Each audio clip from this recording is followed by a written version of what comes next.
ये लड़का कमजोर का कमजोर ही रह गया। लगता है इसके साथ भी वही होने वाला है जो इसकी माँ के साथ हुआ था। लारा का बार बार ध्रुव की माँ का जिक्र उसे अंदर ही अंदर तोड़ रहा था।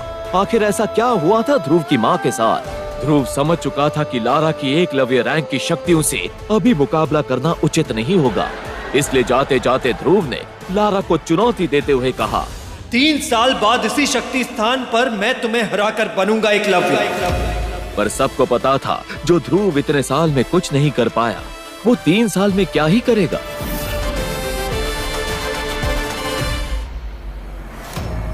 ध्रुव मैसेडोरिया की उस जगह जा पहुंचा जहां उसकी मां की समाधि बनी हुई थी। मां, कहां हैं आप? मुझे आपकी जरूरत है। अगर इतना ही कमजोर बनाना था तो मुझे पैदा ही क्यों किया? जन्म होते ही मुझे मार क्यों नहीं दिया? बोलो मां, बोलो, जवाब दो मां, जवाब दो।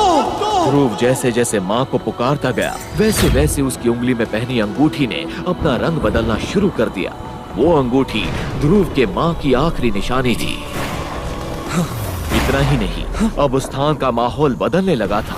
बिजलियों ने अपना रौद्र रूप धारण कर लिया था। कई कब्रों से हंसने की आवाजें आ रही थी, मानो वो ध्रुव को कमजोर कहकर पुकार रही हैं। ध्रुव की मां की कब्र से धुआं निकलने लगा था। तभी एक आत्मा हवा में उड़ती हुई दिखी। वो आत्मा एक बूढ़े इंसान की थी। डरावनी आंखें, लंबे बाल, सफेद कफन जैसे कपड़े। ध्रुव सामने का नजारा देख बुरी तरह डर गया। देखो, मेरे करीब मत आना, वरना मैं तुम्हें मार दूंगा।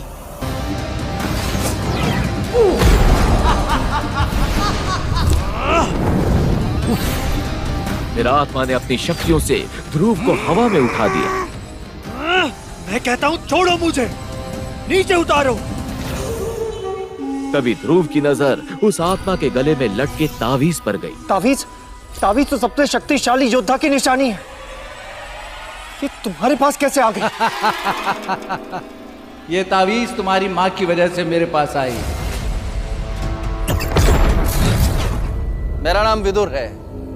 मैं पिछले कई वर्षों से तुम्हारी संगूठी में रह रहा हूं। मैं जानता हूं तुम्हारी माँ की मौत का कारण, और मैं ये भी जानता हूं कि तुम्हें एकलव्य बनकर अपनी होने वाली बीवी लारा के साथ मुकाबला करना है। अगर तुम चाहो तो मैं तुम्हें मार्कस का सबसे शक्तिशाली योद्धा बना सकता हूं, पर उसके लिए तुम्हें मेरी 3 शर्तों का पालन करना होगा। ये बात सुनते ही ध्रुव ने बिना देर किए विदुर को हाँ कह दिया।